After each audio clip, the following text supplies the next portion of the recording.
جنہوں نے صفین کے میدان میں اکیلے نے پورے کا پورا گھاٹ خالی کروا دیا تھا. جب امام حسن خیمے میں ہے اور امام حسن کے کان میں آ کے خبر پہنچتی ہے کہ پتہ چلا ہے کہ فرات کا کنارہ علی کے مخالف لشکر نے پہرے کے ساتھ بند کر دیا ہے اور کسی علی کے لشکر کو پانی نہیں لینے دے رہے، تو مولا امام حسن چلتے ہوئے جاتے ہیں، امیر المومنین سے جا کے پوچھتے ہیں بابا آپ کیا چاہتے ہیں، کیا فرات کا گھاٹ خالی کروایا جائے؟ یا امام حسن فرات کا گھاٹ خالی کروانے کے ساتھ جب گھوڑے کی زین میں بیٹھتے ہیں اور گھوڑے کی زین میں بیٹھ کے جاتے ہیں تو کتابیں کہتی ہیں یہاں مال کی اشتر کو جب پتہ چلتا ہے، جب مال کے اشتر کی کان میں آواز پہنچتی ہے کہ امام حسن جا رہے ہیں اور وہ پہنچ گئے ہیں فرات کا گھاٹ خالی کروانے کے لیے، تو جناب مال کی اشتر کتابیں کہتی پہلی بار ایسا ہوا مال کے اشتر نے گھوڑے پہ زینے رکھی، گھوڑے کی ننگی پشت پہ بیٹھ گئے اور اپنے گھوڑے کو امام حسن کے پیچھے دوڑایا. جب امام حسن کے پیچھے دوڑا رہے ہیں تو امیر المومنین کا رک مالک ذرا مجھے حسن کی جنگ دیکھنے دے اور مجھے حسن کا حملہ دیکھنے دے. کتابیں کہتی ہیں ایسے 80,000 لوگ فرات کے گھاٹ کے اوپر کھڑے ہیں اور فرات پہ قبضہ کیا ہے. یا امام حسن جاتے ہیں، چہرے پہ نقاب ہے، امام حسن اس انداز کے ساتھ فرات کے ساتھ جاتے ہیں کہ امام حسن اپنی تلوار کو بالکل سیدھا کرتے ہوئے یوں گردنوں کو کاٹتے ہوئے فرات کے کنارے کے قریب جا رہے ہیں. یوں ہی جب گردنیں کٹتی ہوئی دیکھی ہے تو ایک شخص جو شام کے لشکر سے تھا وہ ایک ٹیلے کے اوپر چڑھ کے کہتا ہے، اس نے کہا بچ جاؤ اس جوان سے، اس کے چہرے کا نقاب اور اس کی تلوار کا رو بتا رہا ہے یا علی آ گیا ہے یا علی کا کوئی بیٹا آ گیا. کیا بات ہے، نعرہ حیدری یا علی، علی حق. اور اگر آپ اس سے بھی زیادہ اگر آسان کرنا چاہیں اور اس سے بھی زیادہ بہتر کر کے مجھ سے سننا چاہیں تو میں امام حسن کی شجاعت ایک جملے میں بند کروں گا، جیسے سمندر قطرے میں سمویا جاتا ہے، ایک جملے میں امام حسن کی شجاعت بند کرنا. اتنے شجاع تھے امام حسن کہ عباس حسن کے شاگرد تھے. کیا بات ہے، نعرہ حیدری یا علی، علی حق. تو حضرت امام حسن مجتبیٰ نے یہ جو قلم اٹھایا تھا، انشاءاللہ ہم کل کی مجلس میں اس کی مکمل تفصیل، صلح کی شرطیں اور امام حسن مجتبیٰ کے قاتل کے مکمل تاریخی حقائق آپ کے سامنے بے نقاب کریں گے کہ امام حسن مجتبیٰ کی صلح کی شرائط کیا تھی اور صلح کی مزید محرکات کیا تھی. امام حسن مجتبیٰ نے جو کاغذ قلم اٹھایا تھا، یہ معاہدہ اصل میں ملوکیت کی موت کا پروانہ تھا.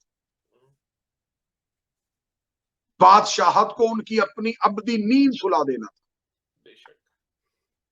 یہ حضرت امام حسن مجتبیٰ نے ایسا نسخہ کیمیا لکھ دیا کہ اس شرطوں کی زنجیروں نے آج بھی ملوکیت کو جکڑا ہوا ہے. ایک جملے پہ پوری کی پوری تقریر تمام ہو جاتی ہے. اگر امام حسن وہ شرط کی رسی نہ باندھتے کہ آج کے بعد قرآن اور سنت پہ عمل ہوگا، تو جن لوگوں نے اسے امیر المومنین بنایا تھا وہ آج اسلام سے نکل کے پھر دوبارہ یہودی اور عیسائی ہو جاتے. امام حسن مجتبیٰ نے باندھ دیا امت کو قرآن اور سنت کی شرط کی زنجیر. اور آج تک امام حسن مجتبیٰ آج بھی امت میں جہاں جہاں آپ کو دشمنی اہل بیت نظر آ رہی ہے وہاں آپ ایک چیز دیکھیں گے، اہل بیت سے بغض ہے، قرآن سینے کے ساتھ. بے شمار آل محمد سے دشمنی ہے لیکن سنت کا ڈھڈورا پیٹا جا رہا ہے. جہاں اہل بیت کو چھوڑ کے قرآن اور سنت کی بات ہو رہی ہو تو سمجھ لینا ملوکیت کا نمائندہ ہے اور حسن کی زنجیر میں جکڑا ہوا ہے. ورنہ یہ بہت جلدی اپنے گلے سے اسلام کی رسی کو کھول دیتے ہیں، بہت جلدی اپنے اسی دین پہ پلٹ جاتے. تدبر حسن تھا، حکمت امام حسن تھی. آج پہلی رات ہے کیونکہ یہ 2 شہادتیں ہیں. اللہ سیدزادے کی توفیقات میں اضافہ فرمائے. اللہ ولایت علی اس چینل کو جناب سیدہ ظہور امام زمان کے وقت اسے نصرت امام زمان پہ اور تائید امام زمانہ پہ اس کو لکھا جائے اور اس چینل کے ساتھ جتنے بھی افراد وابستہ ہیں اور بالخصوص برادر ذی وقار سید انتصار شاہ صاحب، میرا مالک ولی العصر اس کاوش اور اس سعی کو قبول فرمائے۔ اللہ صاحبان، شہادت ایک نہیں، شہادت دو ہوئی۔ آج بھی مظلومیت رسالت مآب ہے کہ آج بھی رسالت مآب کے ساتھ لفظ وفات لکھا جاتا ہے، جبکہ صحیح بخاری میں لکھا ہے کہ آخری وقت میں دوا پلائی جا رہی تھی اور نبی انکار کر رہے تھے۔ دوا میں شفا ہوتی تو رسول کبھی انکار نہ کرتے۔ آج تک امت جس نبی کا کلمہ پڑھ رہی ہے اس نبی کی شہادت سے ناواقف ہے، خبر ہی نہیں کہ ہمارے نبی کی آخری لمحے کس غربت کی حالت میں گزرے۔ یہ وہی کائنات کا رسول جس نے مکہ میں پتھر کھائے تھے، جس نے کانٹے برداشت کیے تھے، جس نے سوشل بائیکاٹ برداشت کیا، شیب ابی طالب میں محصور رہے، لیکن کلمہ حق امت تک پہنچایا۔ غدیر کے بعد اس رسول کو اتنا تنہا کر دیا گیا کہ رسالت مآب اپنے حجرے میں خاموش ہو کے رہ گئے۔ صاحبان، یہ تاریخ لکھنا، یہ پڑھنا آسان کام ہے۔ جس امت کو مکہ سے لے کے چلے تھے، جن کے لیے کتنا تکلیفیں اور کتنی مصیبتیں برداشت کی تھی، دشمنی علی اور بغض علی نے اس رسول کو اتنا تنہا کر دیا کہ رسول اپنے حجرے میں تنہا ہو کے رہے۔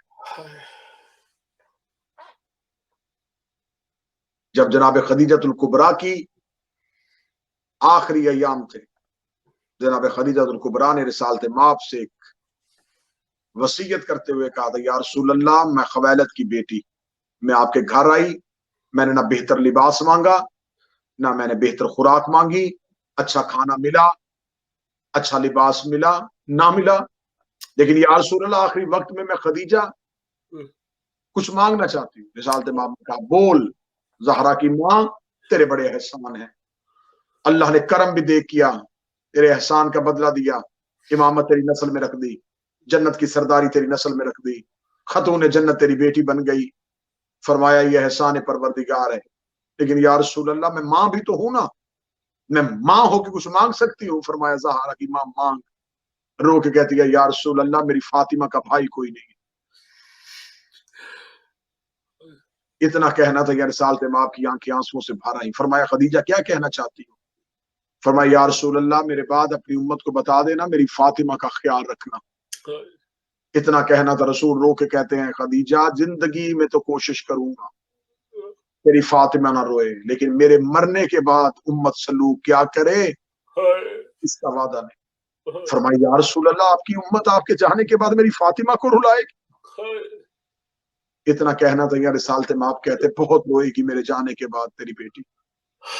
کہتے یا رسول اللہ پھر مجھے بتا میرے جانے کے بعد میری فاطمہ کیسے روئے گی؟ رسالت مآب کی آواز آئی، خدیجہ میری انگلیوں کے درمیان دیکھ۔ بی بی دیکھ کہتی ایک دربار ہے اور ایک مستور درمیان میں کھڑی۔ بس صاحبان، یہی آج کی شب جب رسالت مآب تنہا رہ گئے، جب رسالت مآب کو انہی کے حجرے میں تنہا کر دیا گیا، تو رسالت مآب نے جیسے جناب خدیجہ نے وصیتیں کی تھی، اپنی اکلوتی بیٹی فاطمہ کو بلایا۔ آپ پورا سال سنتے ہیں جناب امام حسین اور بی بی سکینہ کا ملنا، آج کی مجلس میں سنیے گا جناب سیدہ کو رسول کا ودا، آخری وقت ہے، رسالت مآب بستر پہ، رسالت مآب سیدہ کا سر پکڑ کے اپنے سینے پہ رکھتے، سینے پہ سر رکھنے کے بعد رسالت مآب کہتے فاطمہ میرے بعد رونا نہ۔ بی بی رو کے کہتی ہے بابا آپ کے بعد زندگی کا تصور نہیں، بابا آپ کے بعد میں فاطمہ زندہ کیسے رہوں گی؟